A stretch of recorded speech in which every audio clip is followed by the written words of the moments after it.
अस्सलामुअलैकुम। सफ़रनामे में खुश आमदीद। आज मैं एक ऐसी जगह पहुंचा हूं जिसने दुनिया की तारीख़ पर बिलअमूम और यूरोपी तारीख़ पर बिलखसूस बड़े गहरे नकूश छोड़े हैं। हिरासती कैंप्स के बारे में हम सब ने सुन रखा है। जर्मनों ने दुनिया को इस लफ्ज़ से मुतारिफ़ करवाया और तारीख़ के बदतरीन हिरासती कैंप्स कायम किए, जिनमें एशविट्ज़ 1, एशविट्ज़ 2, बर्केनाउ और एशविट्ज़ 3 मोनोविट शामिल हैं। आज मैं एशविट्ज़ 2 के सर दरवाजे के बाहर मौजूद हूँ।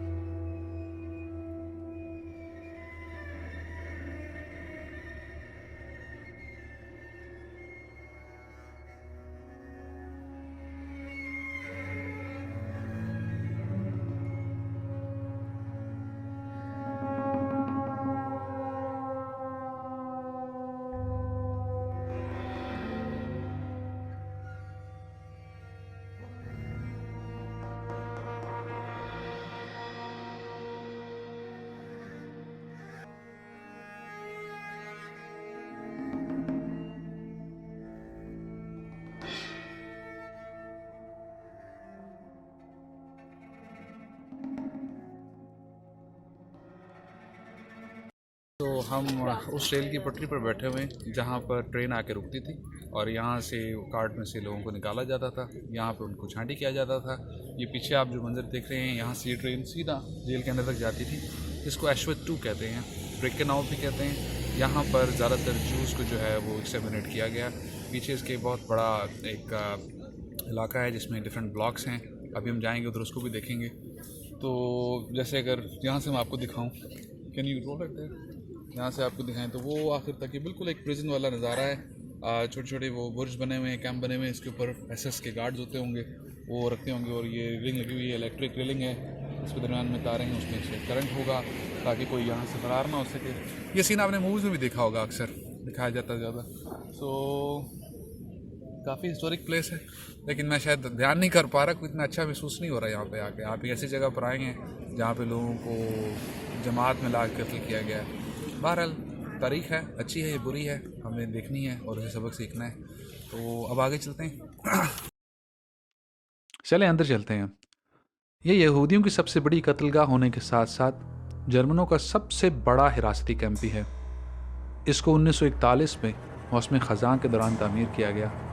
इस जगह को बुर्ज़ेनका कहते हैं, जो कि एक पोलिश गांव था। आम ख्याल है कि यहाँ सिर्फ यहूदियों को रखा गया, जो कि मुकम्मल सच नहीं। इस कैंप में सोवियत जंगी कैदी, पोलिश बाशिंदों के साथ साथ मुख्तलिफ अक़वाम से लोगों को लाया गया। अदाद शुमार के मुताबिक यहाँ पर 90,000 यहूदी, 13,000 पोलिश और सोवियत और 8,000 मुख्तलिफ अक़वाम के लोगों को रखा गया था। शुरू में इसको 1 लाख कैदियों के लिए बनाया गया, मगर 1942 में इसमें तोसी की गई और इसके रकबे को 175 हेक्टेयर तक बढ़ाया गया ताकि 2 लाख कैदियों को रखा जा सके। 17 किलोमीटर लंबी बिजली की तारों की बाड़ लगाई गई।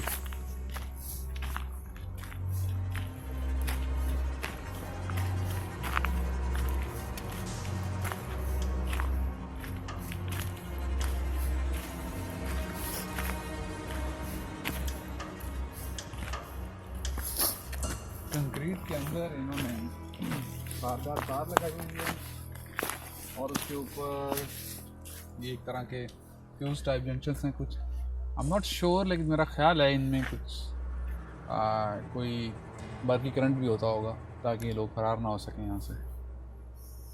बहरहाल ये हर तरफ एक जीता जागता कब्रिस्तान ही लग रहा है हमें।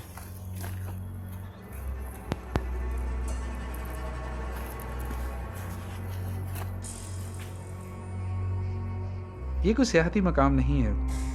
यहाँ आकर मेरे जैसा हमेशा बोलने वाला शख्स भी खामोश हो जाता है। ये जगह ही कुछ ऐसी है जहाँ जालिम का जुल्म उरूज पर था और इंसानियत सिसक रही थी।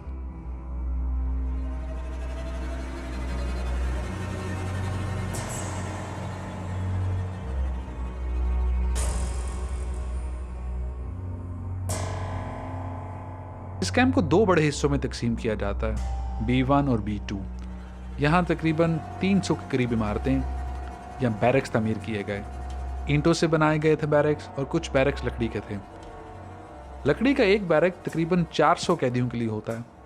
खिड़कियों के ना होने की वजह से रोशनी सिर्फ छत से दाखिल होती थी, जबकि ईंटों वाले बैरक में 700 कैदियों को रखा जाता था।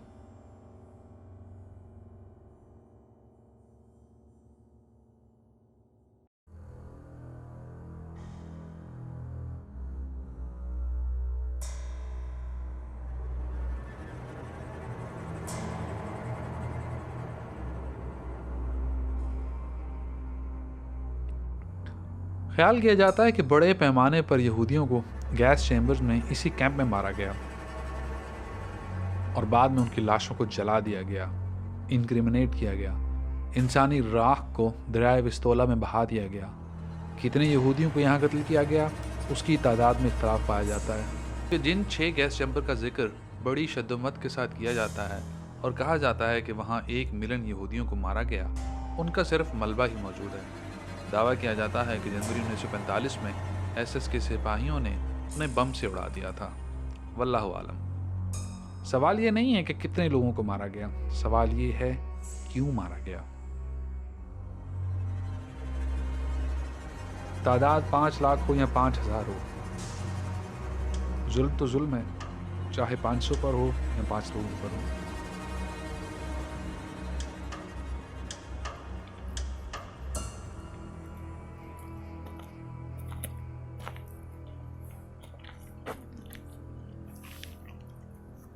तो ये है जी वो डब्बा जिसमें लोगों को लाया जाता था, बाहर उनकी छांटी हो जाती थी और जिनको अंदर ले आते थे उनको यहाँ कैंप्स में, बैरक्स में डाल दिया जाता था। कुछ लोगों को यहाँ से आश्रय वन में भेज दिया जाता था जहाँ पे वो गैस चैम्बर्स की नज़र हो जाते थे और वहाँ मरते थे। कुछ यहाँ रहते थे और यहाँ पास एक फैक्ट्री है, वहाँ पे उनको काम करना पड़ता था। हाँ।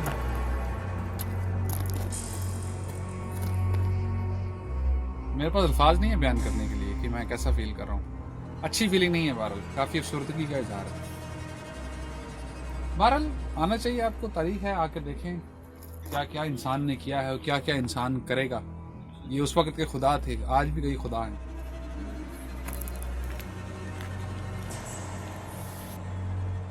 यहाँ से तकरीबन 3 किलोमीटर के फासले पर एश्वित 1 है, जिसमें कुल 16,000 कैदियों को रखा गया था। जून 1940 में सबसे पहले एश्वित 1 को बनाया गया और यहीं से तमाम कैंप्स को कंट्रोल किया जाता था।